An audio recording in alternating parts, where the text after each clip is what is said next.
ತಮ್ಮೆಲ್ಲರಿಗೂ ವಚನವಾಹಿನಿ ಚಾನಲ್ಗೆ ಆತ್ಮೀಯವಾದ ಸ್ವಾಗತ. ಇಂದಿನ ಪಾಡ್ಕಾಸ್ಟ್ನಲ್ಲಿ ಅಕ್ಕ ಮಹಾದೇವಿಯವರ ವಚನ ಹಾಗೂ ಅದರ ಭಾವಾರ್ಥವನ್ನ ತಿಳಿಯೋಣ. ಹುಟ್ಟದ ಯೋನಿಯಲ್ಲಿ ಹುಟ್ಟಿಸಿ, ಬಾರದ ಭವಂಗಳಲ್ಲಿ ಬರಿಸಿ. ಹುಟ್ಟದ ಯೋನಿಯಲ್ಲಿ ಹುಟ್ಟಿಸಿ, ಬಾರದ ಭವಂಗಳಲ್ಲಿ ಬರಿಸಿ.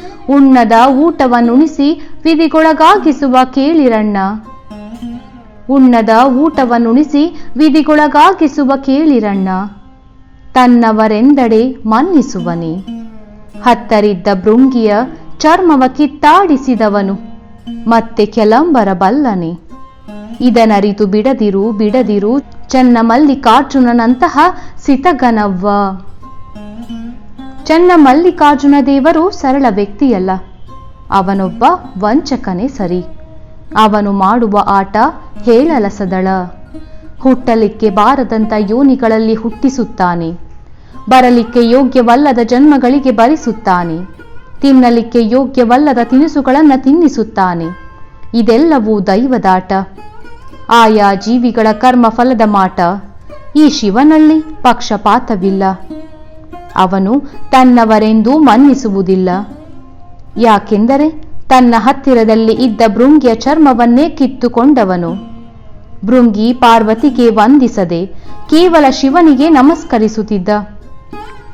ಸಿಟ್ಟಿಗೆದ್ದ ಪಾರ್ವತಿ ತಾಯಿಯ ಅಂಶವಾದ ಮಾಂಸ ಚರ್ಮಾದಿಗಳನ್ನ ತೆಗೆದು ಹಾಕಿದಳಂತೆ. ಆಗ ನಿಲ್ಲಲಿಕ್ಕೆ ನಿತ್ರಾಣವಾಗದ ಶಿವ ಮೂರನೇ ಕಾಲನ್ನ ಕೊಟ್ಟನಂತೆ. ಹೀಗೆ ಶಿವ ಯಾರ ಬಗೆಗೂ ಪಕ್ಷಪಾತಿಯಲ್ಲ.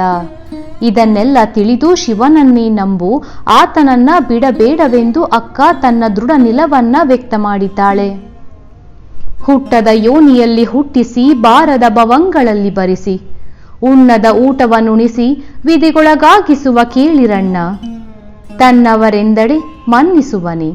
ಹತ್ತರಿದ್ದ ಭೃಂಗಿಯ ಚರ್ಮವ ಕಿತ್ತಾಡಿಸಿದವನು, ಮತ್ತೆ ಕೆಲಂಬರ ಬಲ್ಲನೆ. ಇದನರಿತು ಬಿಡದಿರು ಬಿಡದಿರು, ಚನ್ನಮಲ್ಲಿಕಾರ್ಜುನನಂತಹ ಸಿತಗನವ್ವ.